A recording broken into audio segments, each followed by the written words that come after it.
तो ये जितने लोग यहाँ आए हैं, हर बार इतने लोग आते हैं, संख्या कम है आज या क्या? आज कम है बारिश के कारण। अच्छा, नहीं तो इससे दोगुने आते हैं, है ना, ज़्यादा आते हैं। अच्छा अच्छा, तो हमें श्लोक किस श्लोक से शुरू करना है वो मुझे तो बताया गया है, लेकिन आप लोगों से पूछ रहा हूँ कौन सा श्लोक है शुरू करने के लिए।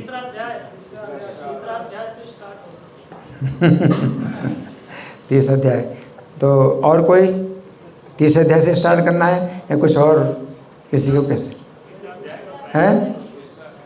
तीसरा अध्याय तीसरे का पहला है ना, तो दूसरा अध्याय पूरा हो गया? दूसरा अध्याय पूरा हो गया कि नहीं? हो गया? नहीं हुआ? हो गया। कितने लोग कह रहे हैं हो गया? हाथ रहिए। अच्छा, 1 2 3। अच्छा, कितने लोग कह रहे हैं नहीं हुआ? नहीं, अगर नहीं हुआ तो हो सकता आप नहीं आए। हाँ, पिछली कक्षा में आप आए थे, जब नहीं आए तो फिर जो नहीं आए, है ना, तो फिर वो क्यों कह रहे हैं कि नहीं हुआ, है ना? तो पिछली कक्षा में दूसरा अध्याय पूरा हो गया था, है? कब हुआ था दूसरा अध्याय पूरा? कब हुआ था? हैं? कौन बताएगा? आप जिन लोगों ने हाथ उठाया है कि दूसरा अध्याय पूरा हो गया, तो दूसरा अध्याय कब पूरा हुआ था? कब पूरा हुआ था? रामनवमी के पहले। अच्छा, उसके बीच में फिर कोई क्लास नहीं हुई या क्या हुआ? क्लास नहीं हुई? हाँ, तो वही तो कह रहा हूँ, हैं? उपदेशामृत पे क्लास हो रही थी। तो दूसरे अध्याय पूरा हो गया पक्का ना? पक्का?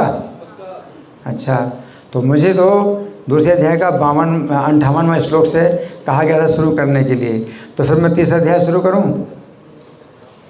बोलो प्रभु, आप गाइड करिए। प्रभु जी, मुझे याद नहीं, लेकिन मैसेज में लिखा तीसरा अध्याय पहला श्लोक है। हाँ, देखो मैं पूरी बात बता रहा हूँ। तो सत्यव्रत राम प्रभु ने मुझे कहा कि मैं दूसरे अध्याय के 58वें श्लोक से शुरू करूं, तो उनको इसका मतलब सही जानकारी नहीं है, हैं? दूसरा अध्याय पूरा हो गया है। तो आप सत्यव्रत राम को बोलिए कि जो है प्रभु जी को पता चला कि दूसरा अध्याय पूरा हो गया, तो प्रभु जी ने तीसरा अध्याय शुरू किया, ठीक है? क्योंकि हमारी उनके साथ में जो है पूरी बात स्पष्ट होनी चाहिए, ठीक है ना? तो तीसरा अध्याय हम शुरू कर रहे हैं। ओम नमो भगवते वासुदेवाय। ओम नमो भगवते वासुदेवाय। ओम नमो भगवते वासुदेवाय।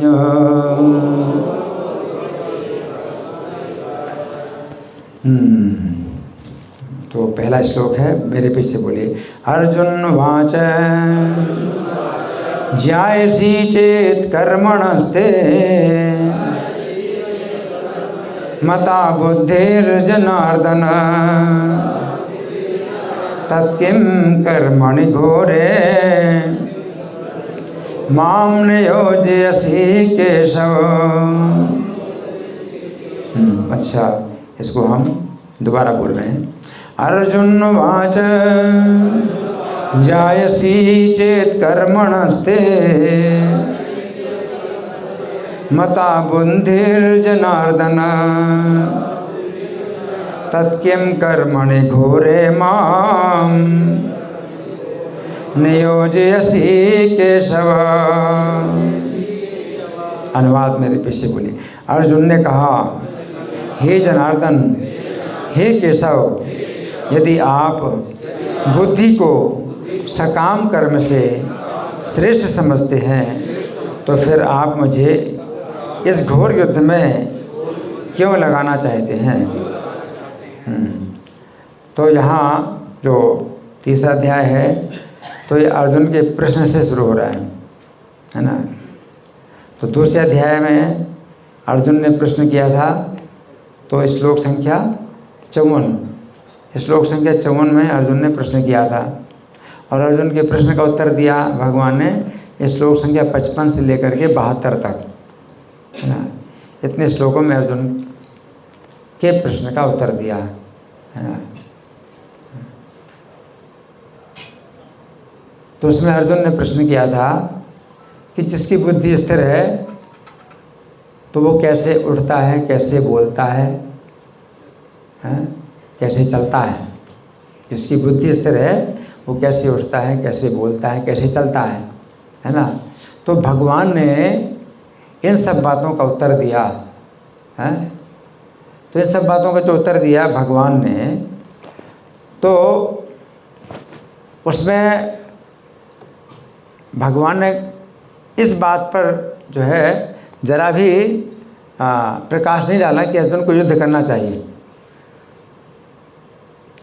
भगवान ने जो है सिद्धांत के रूप में जो अर्जुन को बातें बताई कि स्थिर बुद्धि के लक्षण क्या हैं, कैसे बोलता है, कैसे चलता है और कैसे उड़ता है। तो भगवान ने सिद्धांत के रूप में बातें बताई और उसमें जो है अर्जुन को भगवान ने युद्ध करने का आदेश नहीं दिया। तो अर्जुन को क्या लगा कि स्थिर बुद्धि, जिसकी बुद्धि स्थिर हो जाती है वो युद्ध नहीं करेगा। तो अर्जुन को जो है ये लगा कि जिसकी बुद्धि स्थिर हो जाती है वो युद्ध नहीं करेगा, है ना। तो अर्जुन ने श्लोक संख्या 54 में प्रश्न किया था। तो इसके पहले के श्लोकों में भगवान जो है युद्ध की बात करते हैं, तस्मात् युध्यस्व भारत, इसलिए हे अर्जुन तुम युद्ध करो, तुम युद्ध करो।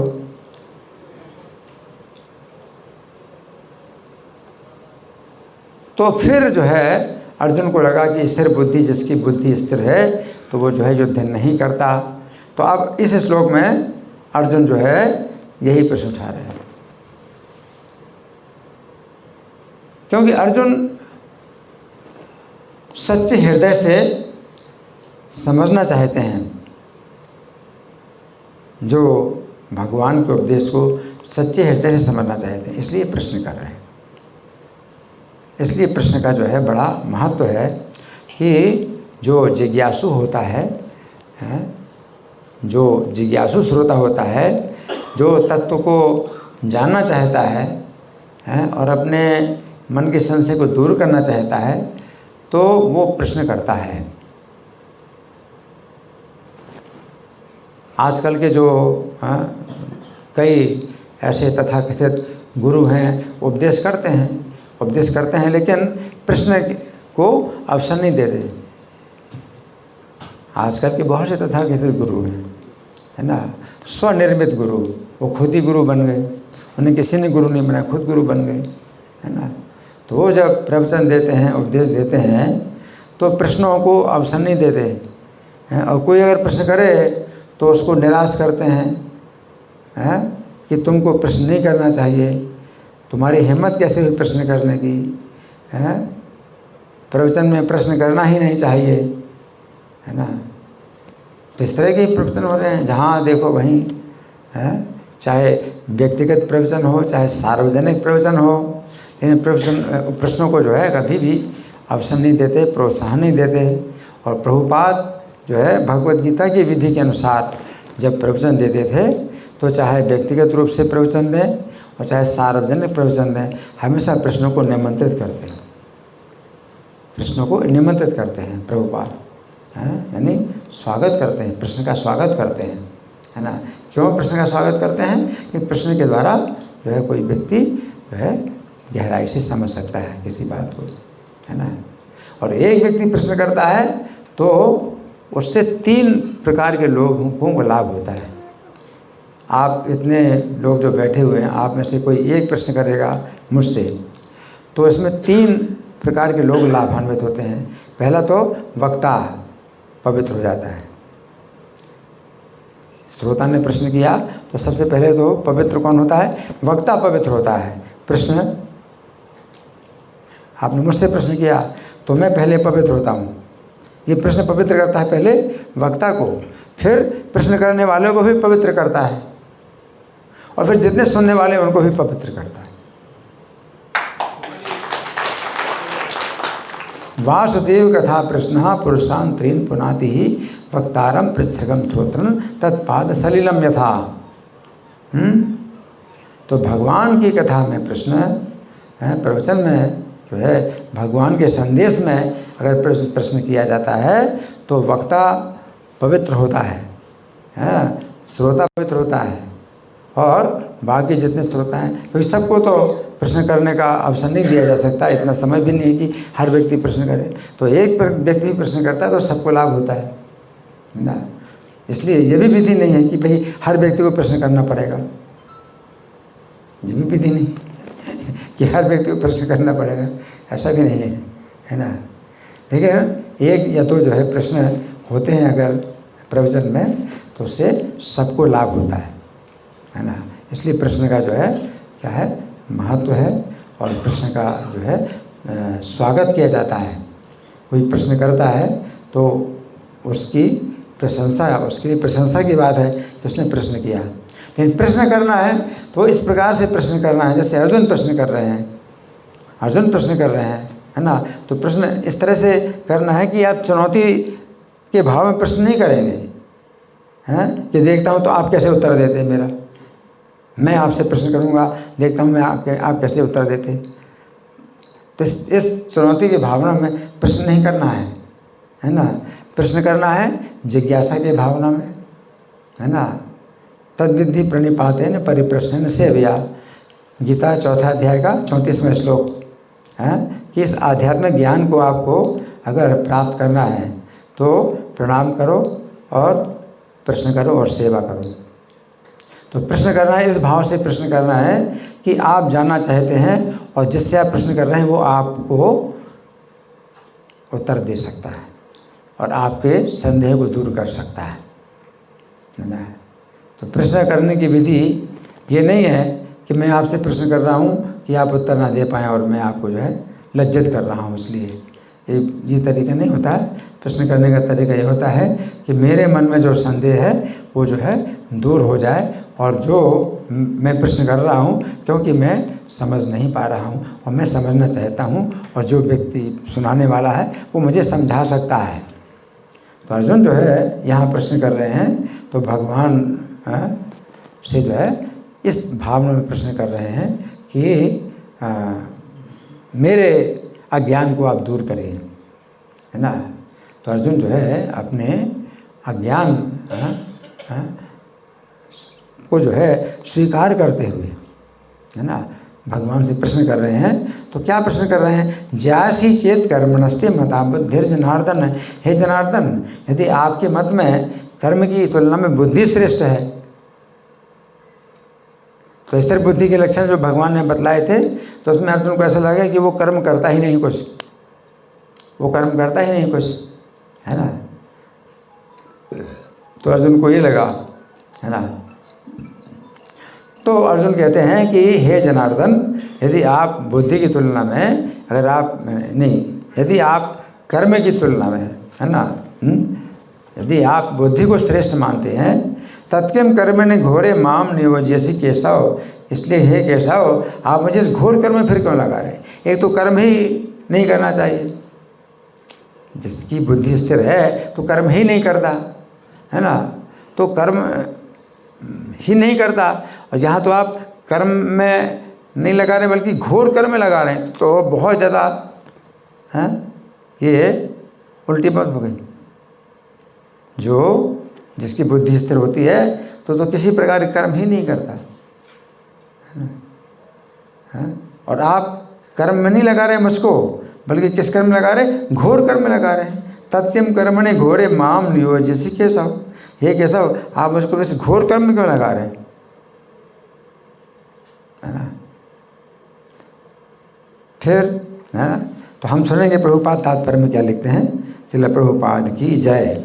श्री भगवान कृष्ण ने पिछले अध्याय में अपने घनिष्ठ मित्र अर्जुन को संसार के शोक सागर से उबारने के उद्देश्य से आत्मा के स्वरूप का विशद वर्णन किया है, और आत्म साक्षात्कार के जिस मार्ग की संस्तुति की है वो है बुद्धि योग या कृष्ण भावनामृत।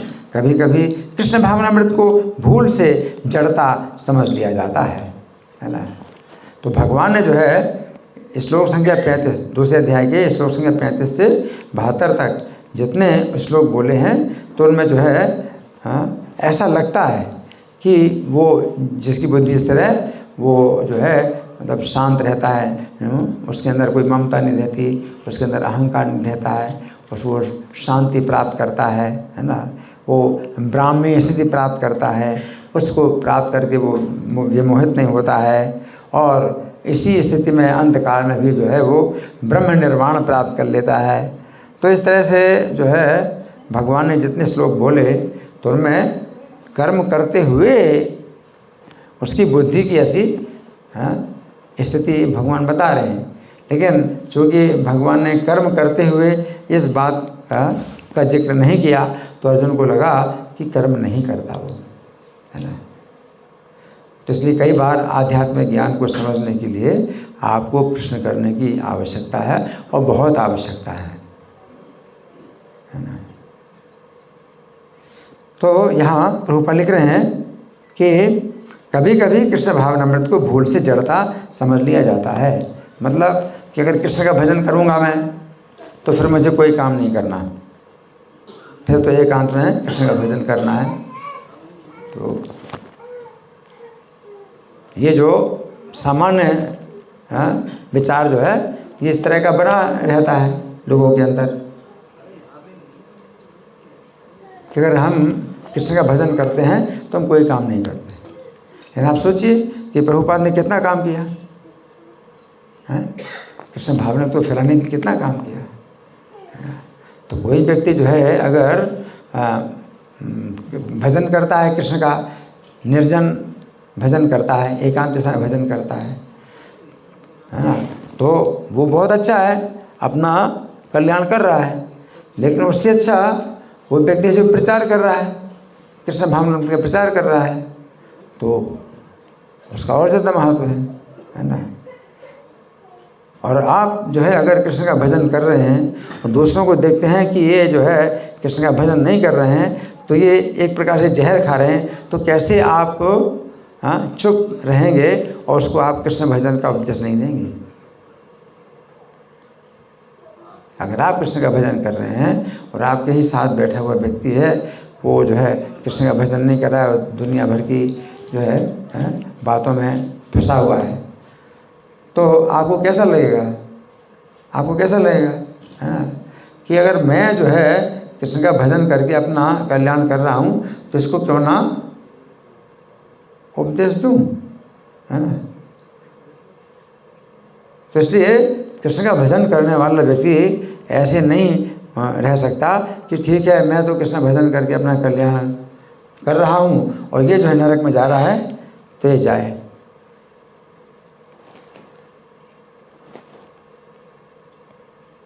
पूरी दुनिया नरक में जाए और मैं जो है कृष्ण का भजन करके अपना कल्याण करूँगा, ऐसा नहीं हो सकता है ना।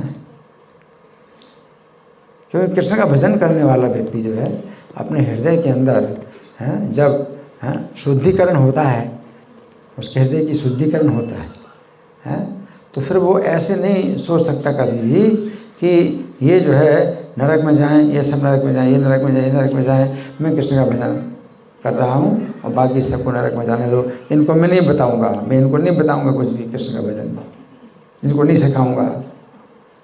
कैसे हो सकता है। और विशेष रूप से आपके संबंध है, अगर आपके संबंध हैं इनके साथ अपने संबंध हैं और जो है व्यवहार में बहुत प्रकार से हमें आपसे सहायता भी मिली है और एक दूसरे का हमने जो है सहयोग किया है, तो ऐसा कैसे हो सकता है कि मैं कृष्ण का भजन करूं और इनको ना शिक्षा दूं। जो लोग शिक्षा नहीं लेना चाहते हैं, ईर्ष्यालु हैं, तो उनसे तो दूरी बनाना है, ज़रूरी है, उनसे दूरी बनाना है। बहुत से लोग हैं जो अज्ञानी हैं, ईर्ष्यालु नहीं हैं, तो उन पर कृपा भी करना होता है। जब आपको लगता है कि भाई ये तो बिल्कुल निर्दोष व्यक्ति है और अज्ञान में है, इसको मैं शिक्षा दूंगा तो ये भी कृष्ण का भजन करेगा, तो ये देखना होता है ना। तो कृष्ण का भजन करने वाला जो है कभी भी जो है निष्क्रिय नहीं रह सकता, वो भी सक्रिय रहता है। तो यहाँ प्रभुपाद लिख रहे हैं कि कभी कभी कृष्ण भावनामृत को भूल से जड़ता समझ लिया जाता है कि भाई कृष्ण भावना भावित कोई व्यक्ति हो गया तो फिर वो जो है समाज से बाहर हो जाता है और वो जो है फिर मनुष्यों के समाज में वो आएगा ही नहीं। तो वो स्थिति होती है, बहुत ऊंची स्थिति होती है बहुत कुछ लोगों की, तो वो जो है कृष्ण के प्रेम में पागल ही हो जाते हैं। तो कृष्ण में प्रेम में पागल हो गए तो फिर ऊंची स्थिति में प्रचार नहीं होता, तो अलग बात है। लेकिन हम तो अभी ऊंची स्थिति में नहीं हैं कृष्ण भावनामृत की, तो हम जो है अपनी इस मध्यम स्थिति में हमको अंतर करना पड़ता है कि कोई व्यक्ति जो है ईर्ष्यालु है तो इसको नहीं बताना, कोई व्यक्ति जो है अज्ञानी है तो इसको बताना। तो ये अंतर जो है हमें मध्यम स्थिति में करना पड़ता है। तो जो नहीं सुनना चाहता, नहीं समझना चाहता है, तो उससे दूरी बनाना है, और जो कुछ समझना चाहता है अज्ञानी है तो उस पर कृपा करना है, दया करना है। तो ये जो है विशेष ये स्वाभाविक है कि ऐसा जो है होता है। तो यहाँ प्रभुपाद लिखते हैं कि ऐसी भ्रांत धारणा वाला व्यक्ति भगवान कृष्ण के नाम जप द्वारा पूर्णतया कृष्ण भावना भावित होने के लिए प्रायः एकांत स्थान में चला जाता है। तो लोग ऐसे सोचते हैं, क्या सोचते हैं कि ये लोग जो है मतलब सबको जो है छोड़ करके मैं बिल्कुल एकांत में जाऊंगा और कृष्ण के नाम का जप करूंगा, मुझे जो है किसी की संगति नहीं चाहिए। लेकिन इसमें क्या होता है, इसमें उसका भी जो है बहुत पतन है, इसमें भी बहुत खतरा है। एकांत स्थान में जाएं, हमें चाहिए भक्तों की संगति कि हम भक्तों की संगति में रहें, है ना। एकांत भजन में भी जो है हम योग्य नहीं है कि एकांत भजन कर पाएंगे, है ना। तो यहाँ प्रभुपाद लिख रहे हैं कि वो व्यक्ति जो है प्रायः एकांत स्थान में चला जाता है, क्या कि कृष्ण के नाम जप करूँगा, मैं खाली कृष्ण का नाम जप करूँगा, है ना, मुझे किसी की भी संगति नहीं चाहिए।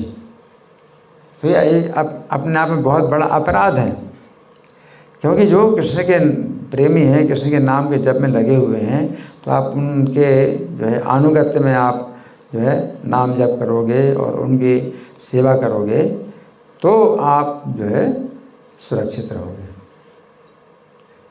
है ना।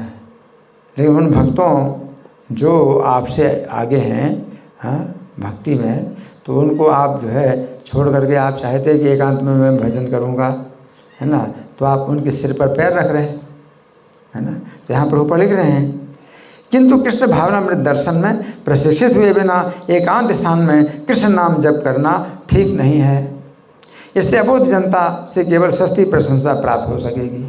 फिर एकांत में चले जाते हैं, एकांत में चले जाते हैं तो फिर उनके दिमाग में ये भावना होती है कि कोई व्यक्ति जो है आएगा, देखेगा कि मैं कितना अच्छा साधु हूँ, मैं एकांत में भजन कर रहा हूँ, है ना। तो एकांत में भजन करने से क्या होता है कि उसके दिमाग में ये विचार आ जाता है कि भाई मेरी जो है मेरे लिए बहुत प्रशंसा की बात है कि मैं एकांत में भजन कर रहा हूँ, है ना। और लोग आकर के देखेंगे, है ना, कि मैं एकांत में भजन कर रहा हूँ, है ना, तो लोग जो है सोचेंगे देखो कितना बड़ा साधु एकांत में भजन कर रहा है ना। तो ये प्रशंसा की भावना आ जाती है कि मुझे प्रशंसा की जो है ये प्रशंसा मुझे मिलेगी। तो एक घटना है इस तरह की कि एक साधु जो है वो एकांत में भजन करता था, एकांत में भजन करता था और एक राजा को उसने अपना जो है समाचार भेज दिया कि ये जो है मतलब हमारे गुरु महाराज हैं, ये एकांत में भजन करते हैं और ये जो है कुछ सिद्धियां प्राप्त कर लेंगे, तब जो है आपको उपदेश करेंगे। तो वो राजा जो है उनकी बातों में आ गए। तो वो जो गुरुजी थे एक पूरे साल एकांत में रहते थे, हैं, और जब गुरु पूर्णिमा आए, गुरु पूर्णिमा आती साल में एक बार, तो गुरु पूर्णिमा के दिन उनकी जो है ये डिमांड थी कि उनको जो है बड़े उसमें रथ में बैठा करके और उनकी शोभा यात्रा निकाली जाए। तो साल में जो है उनकी शोभा यात्रा निकाली जाती थी और सब लोग दर्शन करते, भाई राजा के गुरु जी हैं ये, तो वो अपना दर्शन देंगे और साल भर जो है वो एकांत में गुफा में भजन करेंगे। तो इस तरह से वो भजन तो उसमें होता ही नहीं है, भजन तो उसमें होता ही नहीं, केवल एक प्रशंसा और जो है उनके रहती भावना की मेरी प्रशंसा हो रही है ना। तो जब एक सच्चे महात्मा आए और राजा के पास, राजा से उन्होंने मतलब पूछा कि भाई आपके गुरु महाराज क्या करते हैं? बोले हमारे गुरु महाराज तो बस साल में एक बार उनकी शोभा यात्रा हम निकालते हैं, बाकी वो बातचीत करते नहीं। तो उस सच्चे महात्मा ने कहा कि वो जो तुम्हारा गुरु है वो पाखंडी है, ढोंगी है। इस बार तुम ऐसा करो कि जब गुरु पूर्णिमा आएगी तो कोई नहीं जाएगा उसकी शोभा यात्रा, कोई नहीं निकालेगा, और देखो फिर क्या होता है। तो ऐसा ही हुआ है। वो सो रहे क्या? बहुत ज़्यादा नहीं रहे क्या है? सो रहे? चलो ठीक है, बाकी सब लोग सुन रहे हैं ना। तो मैं क्या बता रहा था? हाँ, अब क्या हुआ कि गुरु पूर्णिमा आ गई, गुरु पूर्णिमा आ गई, कोई नहीं आया। तो जबकि बहुत भीड़ लगती थी कि गुरु महाराज निकलेंगे, गुफा से बाहर निकलेंगे और रथ में बैठेंगे, बड़ी कोई नहीं आया, कोई नहीं आया। तो बड़ा जो है चिंतित हो गया, कोई नहीं आया, कोई नहीं आया, बड़ा चिंतित हो गया। तो पास में पेड़ था, तो पेड़ में चढ़ करके दूर से देखता है, दूर की कोई आ रहा होगा, कोई आ रहा होगा। तो और ऊपर चढ़ा, देखें और ऊंचाई पर चढ़ा, कोई आ रहा होगा, कोई आ रहा, कोई नहीं आया, कोई नहीं आया, कोई नहीं आया, और धड़ाम से गिर गया नीचे और मर गया।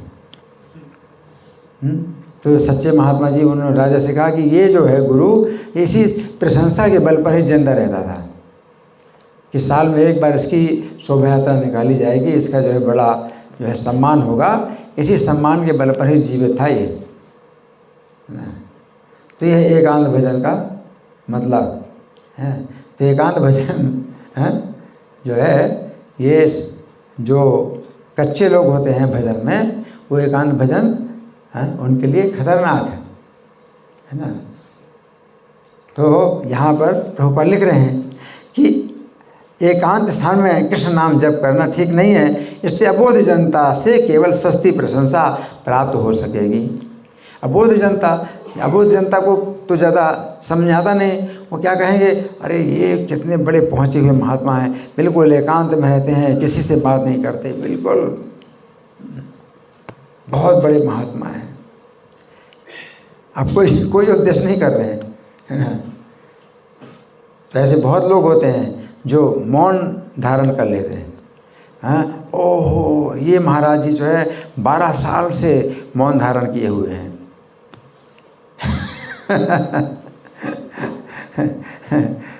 तो सच्ची महात्मा की पहचान होती है उसके वाणी से। आप सुनकर के सच्चे महात्मा की पहचान करते हैं, उससे नहीं होती कि वो मौन धारण किए हैं, है ना। जब बोलता है तब पता चलता है कि कौन सच्चा है, कौन सच्चा नहीं है ना।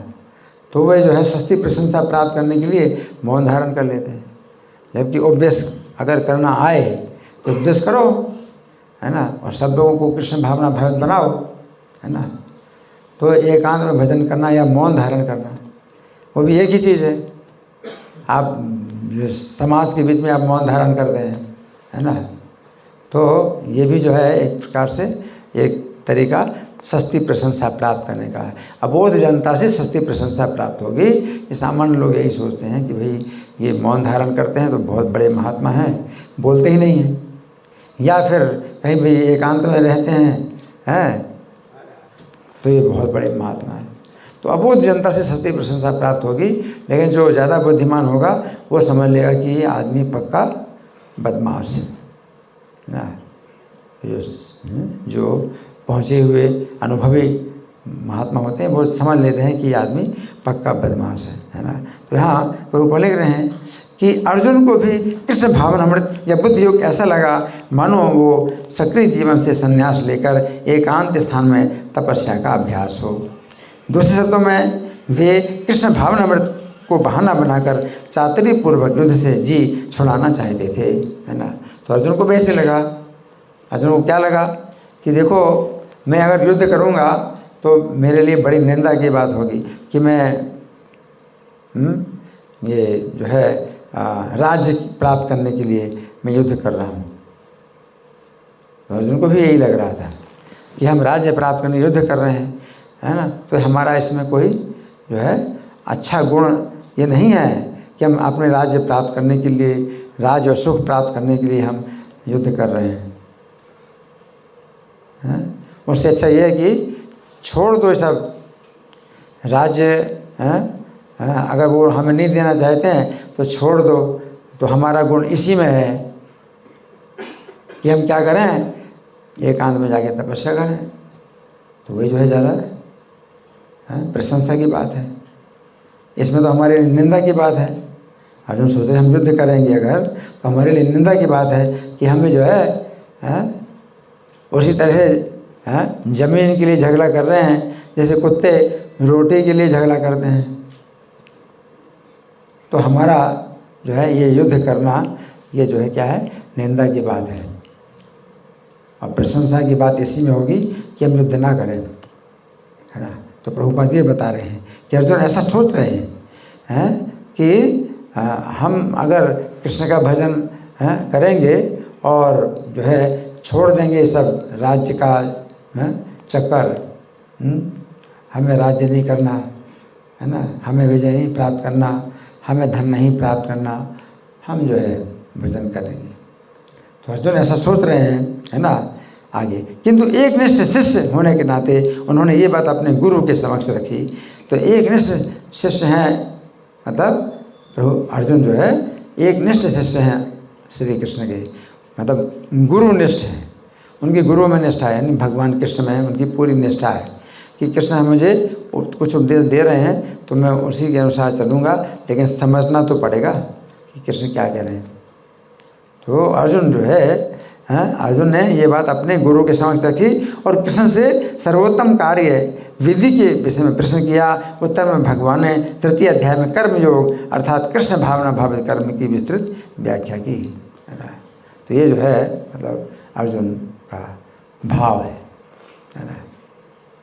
तो अर्जुन के अंदर इस तरह की भावना नहीं है कि भगवान ने जो कुछ भी बोला तो हाँ जी बोलें और समझ में तो कुछ आया नहीं और फिर जो है कुछ करेंगे कुछ नहीं करेंगे, कुछ नहीं बताएंगे। आपने क्या बोला, आपने क्या नहीं बोला, हाँ जी बोल रहे हैं, है ना। और फिर जो है कुछ करें अपनी मर्ज़ी से, ना कुछ करें, ना कुछ बताना, ना कुछ पूछना, ऐसा नहीं है।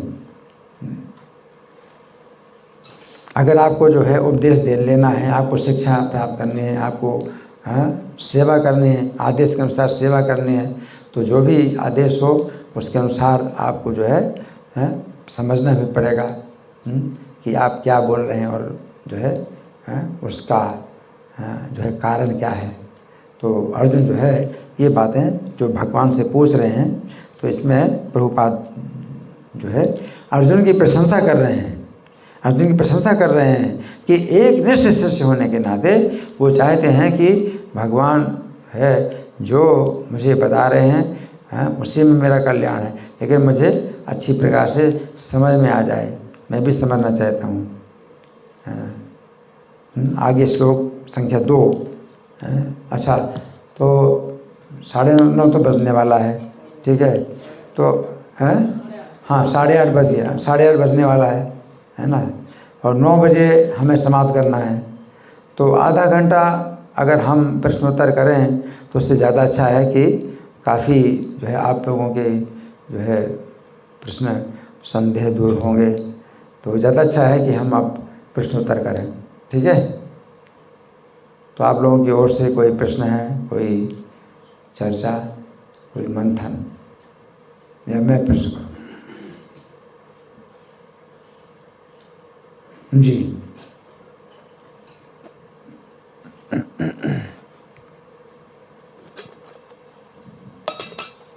पानी आ रहा है। प्रभु जी, मेरा प्रश्न है, गीता में जैसे बीच में लिखा हुआ है कि गूढ़ रहस्य है, हर किसी को नहीं बताना है। अगर हम जैसे प्रचार कर रहे हैं तो वो तो फिर हम हर जगह जाकर के गली गली में सबको बता रहे हैं, तो ये क्या मतलब? बहुत अच्छा प्रश्न है, धन्यवाद। भगवान अर्जुन से कह रहे हैं, ये श्लोक संख्या कितना है? इदम तेना तपस्काय ना भक्ताय कदाचन, 67वां 18वें अध्याय का 67वां श्लोक है। इदम तेना तपस्काय ना भक्ताय कदाचन है कि ये जो गूढ़ उपदेश है, ये तपस्वी को नहीं देना, और जो भक्त ने उसको नहीं देना है। न चासु श्रो सभे वाच्यम, और जो सेवा नहीं करता उसको नहीं देना। न च माम यो विश्वति, जो मेरी निंदा करता है उसको नहीं देना। भगवान ने ये बताया है ना। तो ये जो बात भगवान ने बताई है गीता के अंत में, वो बताई उस चीज़ के बारे में जो श्लोक संख्या 64 में भगवान कहते हैं, सर्वगुह्यतमं भूया शृणु मे परमं वचः। सबसे ज़्यादा गुह्यतम जो मेरा वचन है वो तुम फिर से सुनो। भगवान कहते फिर से सुनो, तो वो भगवान दूसरी बार बता रहे हैं। सबसे ज़्यादा जो गुह्यतम उपदेश, जो गुह्य का मतलब है जिसको छिपाना चाहिए, सबको नहीं बताना चाहिए, है ना। तो भगवान दूसरी बार बता रहे, इसलिए कहते हैं दोबारा सुनो। जो 64वां श्लोक है 18वें अध्याय का, उसमें भगवान कह रहे हैं, है ना। और वो सबको नहीं बताना चाहिए। और मैं तुमको क्यों बता रहा हूँ? सुन में परम वचा जितने हम इष्टोसी में दृढ़मिति ततो वक्ष्यामि ते तब। तुम मेरे बहुत ही इष्ट हो और तुम्हारे हित के लिए मैं बताऊँगा। उसमें भगवान कहते हैं, मन मना भो मद भक्तो मद्याजी माम नमस्कुरु। 4 बातें भगवान बताते हैं। सबसे ज़्यादा जो छिपाने योग्य है, सबको नहीं बताना। 4 बातें, और चारों बातें भगवान अपने संबंध में बोले, मेरे में मन लगाओ, पहला। दूसरा, मद भक्त, मेरे भक्त बनो। तीसरा, मद्याजी, मेरी पूजा करो। चौथा, माम नमस्कुरु, मुझे नमस्कार करो। सबको नहीं बताना। मैं तुमको बता रहा हूँ, तुम मेरे बहुत इष्ट हो और तुम्हारे हित के लिए मैं बता रहा हूँ। ये श्लोक संख्या 65 है। 66वां श्लोक, सर्वधर्मान परित्यज्य मामेकं शरणं व्रज। सब धर्मों को त्याग कर एकमात्र मेरे शरण में आओ। अहम तो आसर्व पापेभ्यो मोक्षयिष्यामि मा शुचः।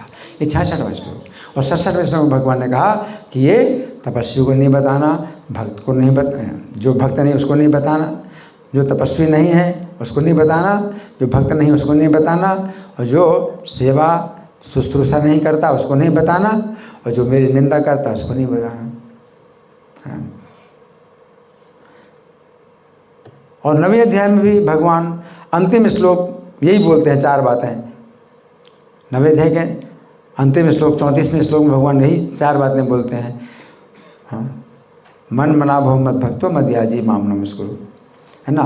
तो 9वें अध्याय की प्रारंभ में भी भगवान अर्जुन से कहते हैं इसी इदम तुते गुह्यतमं प्रवक्ष्यामि अनुसूये। गुह्यतमं, इन्हीं 4 बातों को गुह्यतम भगवान ने 9वें अध्याय में कहा, और इन्हीं 4 बातों को गुह्यतम भगवान 18वें अध्याय में बोल रहे हैं। तो 9वें अध्याय में भगवान के इदम तुते गुह्यतमं प्रवक्ष्यामि अनुसूये ज्ञानम विज्ञान सहितम यद् ज्ञात्वा मोक्षसे शुभम्। अनुसूये कि तुम मुझसे ईर्ष्या नहीं करते हो, इसलिए मैं तुमको गुह्यतम बता रहा हूँ कि तुम मुझसे ईर्ष्या नहीं करते हो। तो भगवान इन बातों को जो है गुह्यतम बताते हैं। इसलिए गीता में कुछ उपदेश गुह्य है और कुछ उपदेश गुह्यतर हैं और कुछ उपदेश गुह्यतम हैं। तो गुह्य का मतलब है कि ये भी जो है मतलब सबको बताने लायक नहीं है, नहीं तो भी बताई जा सकते हैं। और गुह्यतर ज़्यादा जो ध्यान रखना है कि भाई नहीं बताना है। और गुह्यतम और ज़्यादा ध्यान रखना है कि भाई किसको बताएं किसको न बताएं। गुह्य बात है, गुह्य उपदेश है भगवान का, तो भी आप हर व्यक्ति को हर समय नहीं बता सकते, हर कोई सुनने की स्थिति में नहीं है। तो गुह्य उपदेश, लेकिन गुह्यता और ज़्यादा कम लोग होते हैं जो इनको आप बताएंगे, और गुह्यतम और कम लोग होते हैं जिनको आप बताएंगे। तो आपको सिलेक्शन करना होगा, है ना। तो गुह्य उपदेश भगवान का है गीता में, तो वो जो है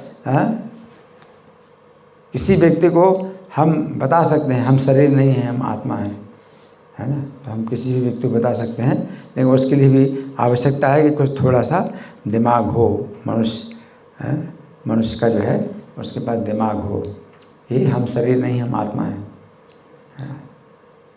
तो ये जो ज्ञान है ये भी हर व्यक्ति को हर समय नहीं बताया जा सकता, जब वो सुनने की स्थिति में हो तब बताया जाता है।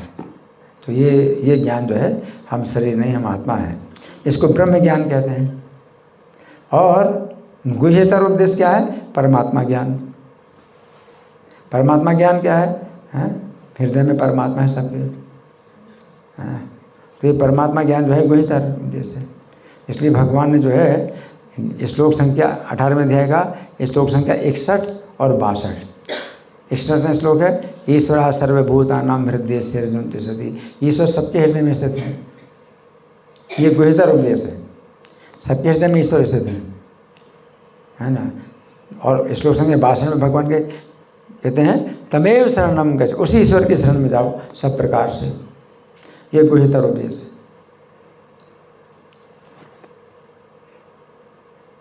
और गुह्यतम उपदेश, कृष्ण के भक्त बनो, कृष्ण के पूजा करो, कृष्ण को नमस्कार करो, कृष्ण में मन को लगाओ, तो ये गुह्यतम उपदेश है।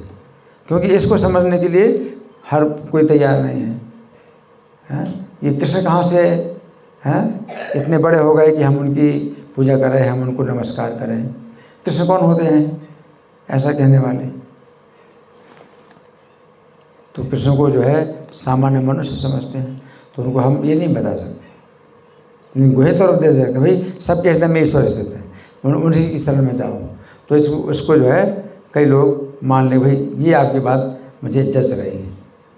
आपने कृष्ण की बात करी, वो जम नहीं रही है, कि कृष्ण भी मनुष्यों के समाज में थे, एक मनुष्य की तरह रहते थे, तो उनको जो है हम क्यों इतना महत्व दें। हर कोई इस बात को जो है समझने के लिए तैयार नहीं है। तो इसलिए गुह्यतम उपदेश से बहुत कम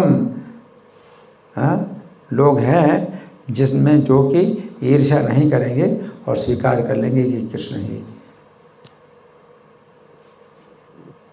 सर्वोच्च है। तो परमात्मा उन्हीं के विस्तार है, कृष्ण के ही विस्तार है परमात्मा। लेकिन गुह्यतम इसीलिए है कि समझना कठिन है इस बात को कि कृष्ण के ही विस्तार परमात्मा। परमात्मा को जो है लोग ज़्यादातर स्वीकार करते हैं, परमात्मा सबके हृदय में स्थित हैं, तो उनकी शरण में जाओ। तो आप परमात्मा नहीं हैं, परमात्मा जो है हृदय में सबके हैं, लेकिन जीवात्मा जो है वो परमात्मा नहीं हो सकता है। तो ये बात हम बताते हैं तो कई लोग स्वीकार करते हैं, लेकिन कई लोग जो है इस बात में भी बड़ी जो है आपत्ति करते हैं कि आप परमात्मा की बात करते हैं, सबके हृदय परमात्मा है, तो एक ही तो आत्मा है, वही जीवात्मा वही परमात्मा है। तो इसमें जो है वो बहस करेंगे, तो इसमें भी जो है वो समझ नहीं पाते कि जीवात्मा और परमात्मा में क्या है।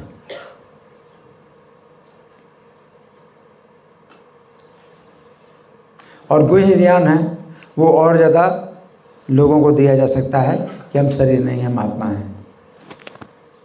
आप शरीर नहीं, हम आप आत्मा हैं, है ना। तो ये ज्ञान जो है ज़्यादा आसान है कि हम लोगों को बताएं।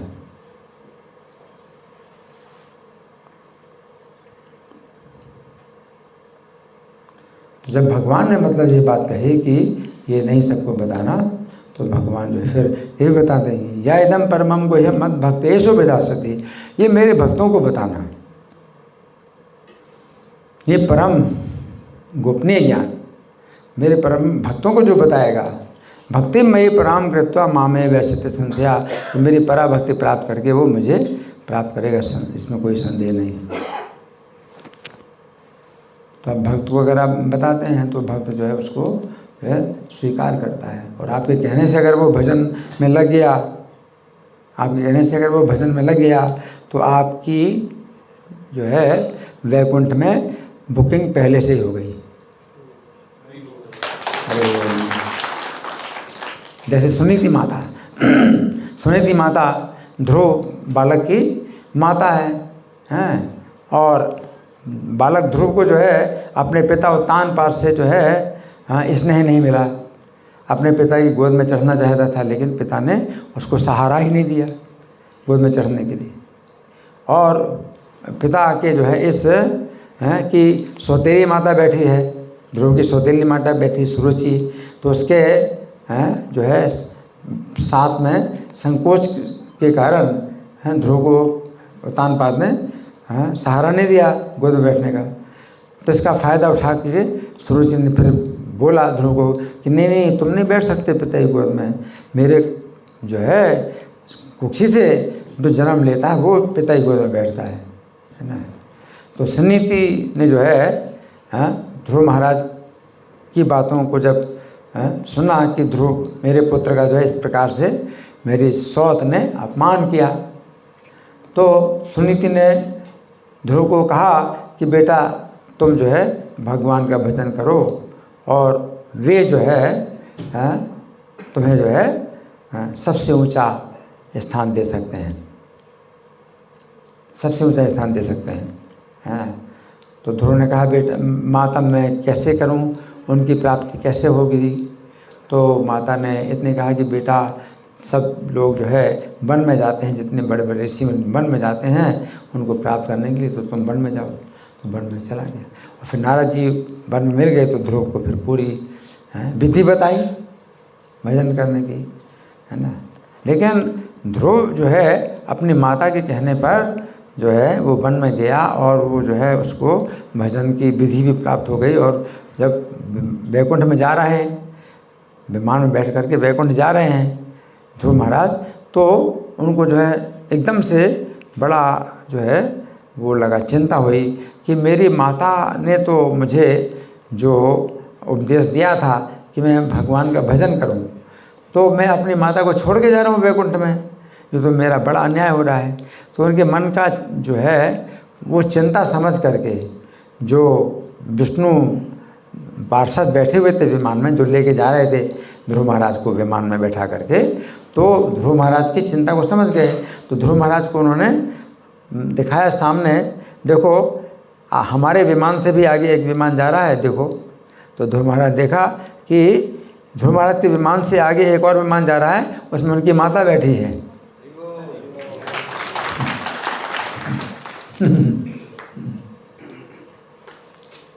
इसका मतलब क्या है कि अगर आप अपने बच्चों को अगर आप जो है भक्त बनाएं किसी प्रकार से, है ना, और वो भक्त जो है मतलब बचपन की अवस्था में क्या है आपके आश्रित होते हैं, तो आपकी बात का जो है वो बुरा नहीं मानेंगे, आपकी बात में जो है वो जो है दोष भी नहीं मानेंगे, और आप जो कहेंगे तो उसी में ही जो है वो प्रामाणिक मानेंगे।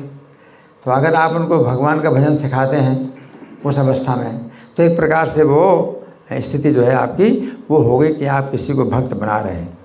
तो भगवान कहते हैं कि आप किसी को उपदेश देते हो और वो स्वीकार कर ले, तो आपने भक्त को ही उपदेश दिया ही। जब भगवान कहते हैं कि ये उपदेश जो मेरे भक्तों को बताएगा, इसका मतलब यही है कि अगर वो भक्त नहीं है और भक्त वो आपकी बात मान करके भक्त बनता है, इसका मतलब आपने भक्त को ही उपदेश दिया है।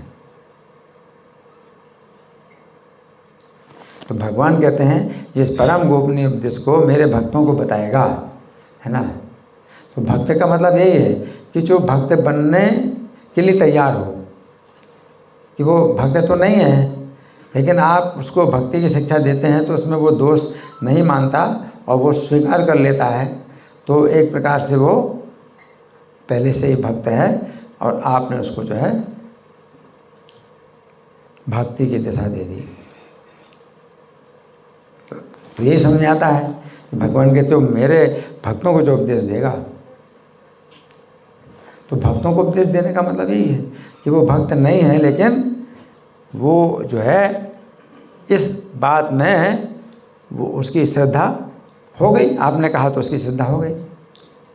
उसने कहा कि भैया कृष्ण का ही नाम लो, कृष्ण का ही भजन करो, वही जो है तुम्हारी माता हैं, वही तुम्हारे पिता हैं, वही तुम्हारे रक्षक हैं। और उसने दिमाग में बैठा ली इस बात को, तो आपकी बात से जो है उसके दिमाग में बैठ गई। तो अगर आपका प्रभाव है, कुछ आपका एक सर्कल ऐसा है जिस सर्कल में आप जो कुछ भी बोलेंगे वो वही मानेंगे, और आप जो है उनको कृष्ण भावना को उपदेश देते हैं और वो भक्त बनते हैं, तो क्या हुआ? वही भगवान बता रहे हैं कि मेरे भक्तों को जो इसका उपदेश देगा।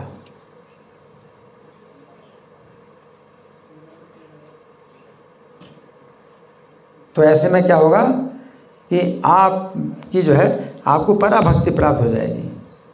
आपने उसको उपदेश दिया तो भक्तिमय पराम कृत्वा, तो आपको पराभक्ति प्राप्त हो जाएगी और आप भगवान के पास निश्चित रूप से जाएंगे, इसमें कोई संशय नहीं।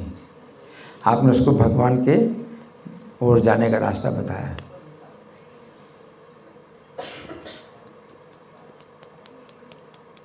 भक्ता जो है ये उपदेश जो है मतलब आपको ही समझना है कि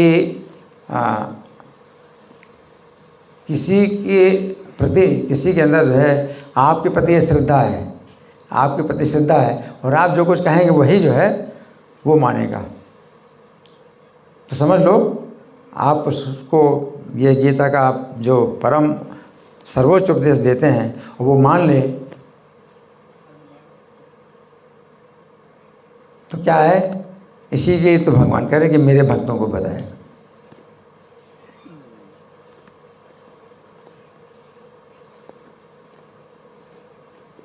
तो सबका एक सर्कल है जिसमें कि आप जो कहते हैं वही जो है लोगों को लगता है कि हाँ यही सही, यही सही है। हर व्यक्ति गुरु है, हर व्यक्ति गुरु है।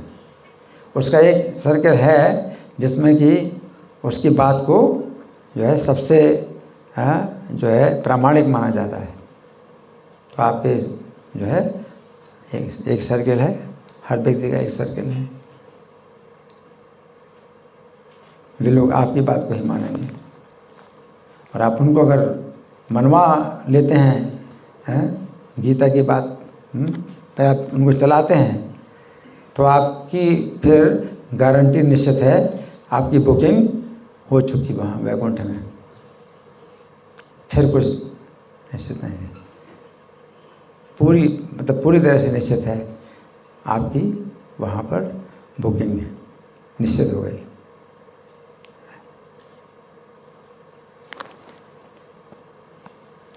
वही भगवान बता रहे हैं कि मद भक्ति सुविधा सुधी, मेरे भक्तों को बताएं। तो आपके प्रश्न का उत्तर हो गया ना? किसने प्रश्न किया था? आपने। उत्तर मिल गया जी, ठीक है। और कोई प्रश्न है किसी का? जी।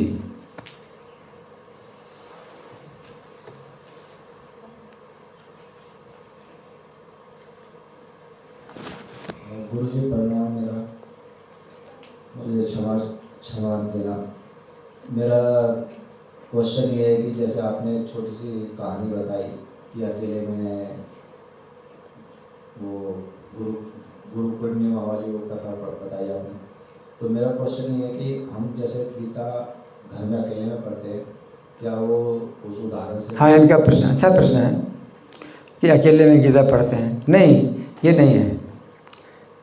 गीता आप हर समय, जैसे हरि नाम है, आप हर समय करिए, लेकिन जब आप सोचते मैं अकेले में ही भजन करूँगा, मैं अकेले में जाऊँगा भजन करूँगा, जबकि आप देखते हैं और भी भक्त हैं भजन करने वाले और आपको गाइड करने वाले, है ना। तो आप जो है सोचते कि मैं सबको छोड़ करके जो है भजन करूँगा, मुझे किसी भक्त का संग नहीं करना। जब आप ये सोचते हैं कि मैं किसी भक्ति संगति नहीं करना चाहता, है ना, तो ये हरिनाम तो ये है कि आप हर समय आपको लेना है, चाहे आप अकेले हों, चाहे आप सबके साथ हों, कहीं भी हो, आप हरिनाम हमेशा आप जप करो, है ना। ये पुस्तकें आप जो पढ़ रहे हैं तो तभी आप पढ़ सकते हो जब कोई नहीं है, और नहीं तो फिर बाधा पड़ेगी पढ़ने में, है ना। तो इसमें नहीं है और एकांत में भजन नहीं करना, ऐसी बात नहीं एकांत में भजन नहीं करना, एकांत में भजन करना। लेकिन जब आपका जो है ये विचार होता है कि मैं एकांत में ही भजन करूं। अब हरिदास ठाकुर हैं, एकांत में भजन करते थे, एकांत में भजन करते थे, 3 लाख नाम जप करते थे, है ना। लेकिन अगर कोई आ जाए उनके पास में तो फिर उसको जो है वो उपदेश देते थे। कोई आ जाए तो उनके पास, ये नहीं कि मैं बात नहीं करूँगा किसी से और मैं एकांत में, तो वो व्यक्ति ये देखेगा कि भाई ये महात्मा जी बिल्कुल एकांत में भजन करते हैं, किसी से बात ही नहीं करते, है ना। तो मैं किसी से बात नहीं करूँगा और इस तरह से मैं सब सोचेंगे कि ये कितना बड़ा महात्मा है ना। तो ये चीज़ गलत है। एकांत में भजन करने का जो है फिर वो दिमाग में ये विचार आता है कि मैं एकांत में भजन करूँगा तो सबसे बड़ा जो है मैं बन जाऊँगा, हैं, जितने साधु महात्मा, सबसे बड़ा साधु महात्मा में बन जाऊँगा एकांत में भजन करने। तो शुरू में ही जो है ये विचार ही मतलब अपने आप में गिराने वाला है। जब आपके अंदर ये विचार आता है ना, कि मैं जो है एकांत में करूँगा भजन, मैं सबसे बड़ा महात्मा बन जाऊँगा, मतलब कहलाऊँगा, इनकी नज़रों में कहलाऊँगा। तो अब वो लोगों की नज़रों में मैं बहुत बड़ा महात्मा कहलाऊँगा, भगवान की नज़रों में सबसे बड़ा मिथ्याचारी।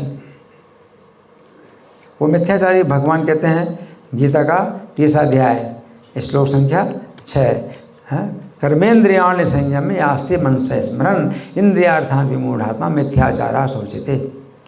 कि वो अपने कर्मेंद्रियों को तो रोक लेता है, जैसे कोई काम नहीं कर रहा, हाथ से या पैरों से चलता फिरता नहीं है, और मुंह से बोलता भी नहीं है, तो कर्मेंद्रियों को तो रोक लिया उसने, और मन से स्मरण करता है इंद्रिय के विषयों का, इंद्रिय के विषयों का स्मरण करता है। तो इंद्रिय के विषयों का कि मैं भोग करूं, ये सुख भोग करूं, वो सुख भोग करूं, है ना। और ऊपर से जो है मतलब हाथ से और पैरों से और मुंह से बोलता नहीं है, हाथ से काम नहीं करता, पैरों से चलता नहीं, है ना। तो वो जो है मिथ्याचारी है,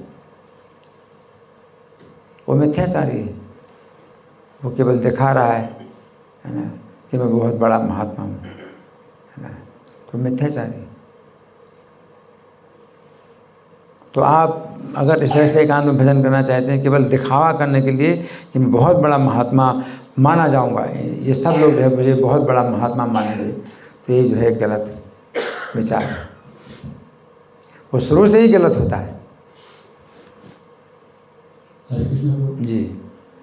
मान लीजिए कि कोई चाहता है कि भक्ति में आना और उसके परिवार में सभी जो है उसका विरोध करते हैं या उसको मूर्ख समझते हैं, इवन उसकी पत्नी, बच्चे, भाई बहन सभी उसको सोचते हैं क्या कर रहा है फालतू का।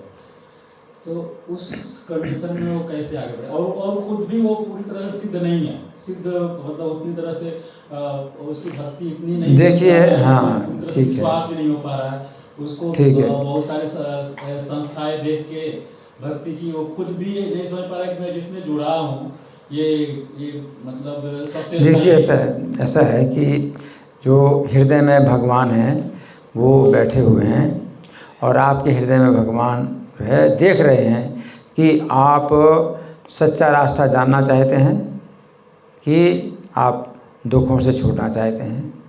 आपको अगर समझ में आया कि आप जितना प्रयास करते हैं सुख पाने का आपको दुख ही मिल रहा है, और आपके मन में सच्ची जिज्ञासा है कि मैं जो है सच्चा सुख पाना चाहता हूँ,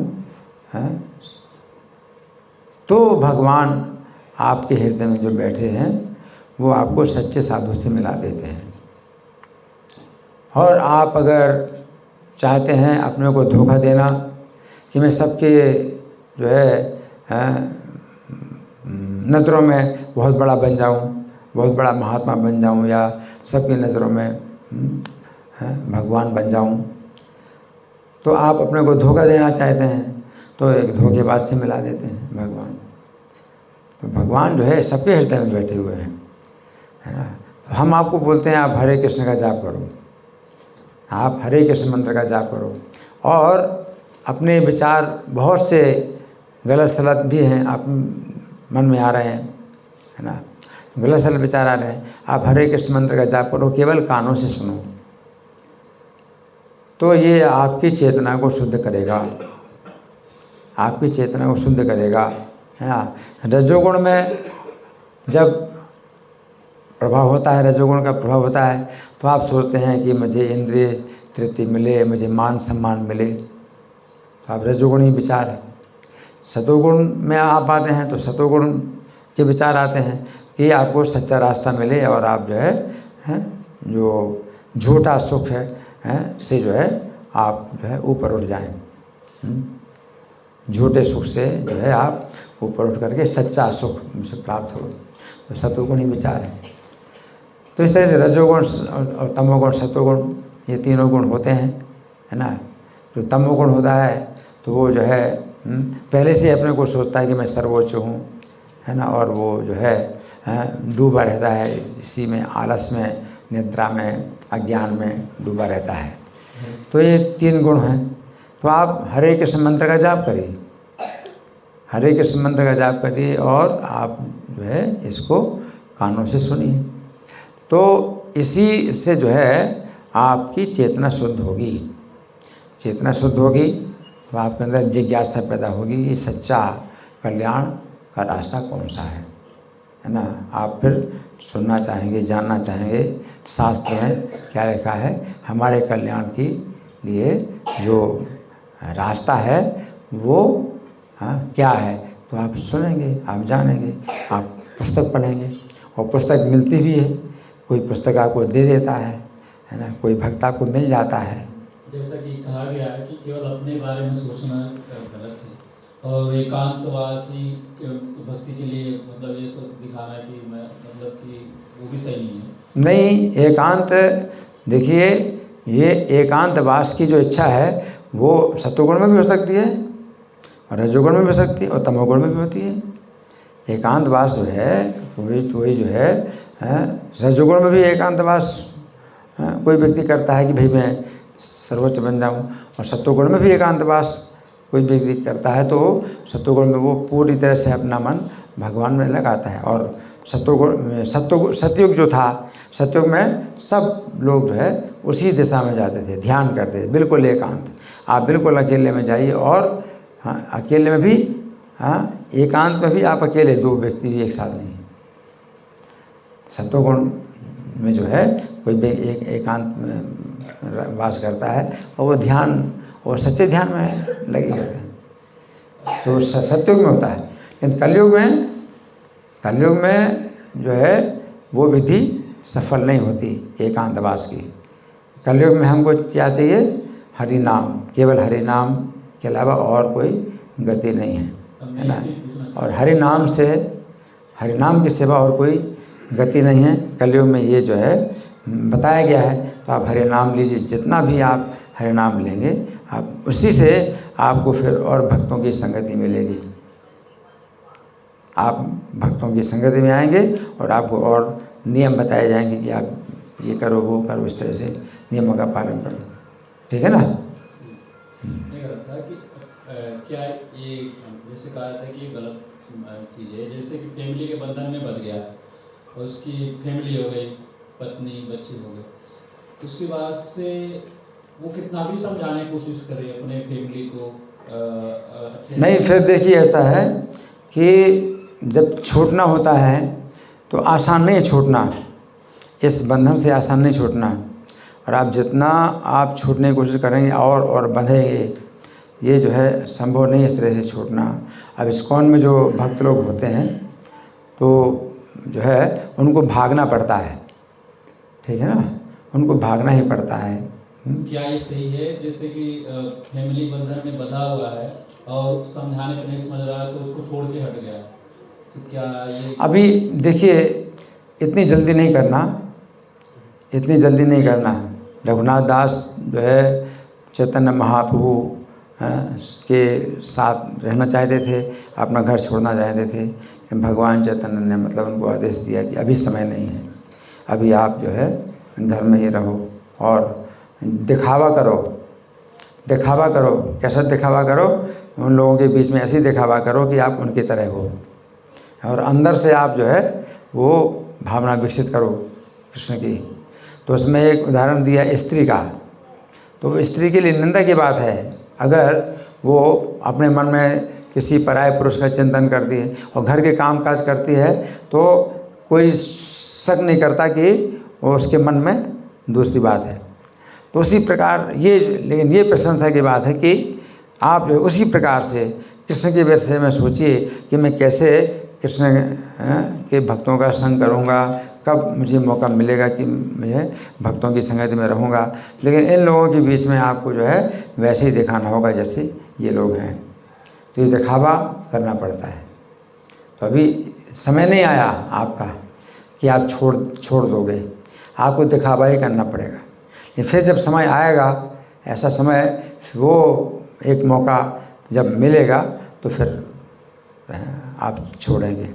तो बंधन अपने आप ढीले होंगे, लेकिन समय के अनुसार ढीले होंगे, क्योंकि आपके पहले के कुछ कर्म ऐसे हैं कि आप इस प्रकार के बंधन में बंधे हुए हैं। तो आप एकदम से नहीं छोड़ सकते, लेकिन वो मौका मिलता है फिर छोड़ने का। ठीक है, सही है क्या? धन्यवाद। श्री कृष्ण कथा महामहोत्सव की जय। श्रील प्रभुपाद की जय।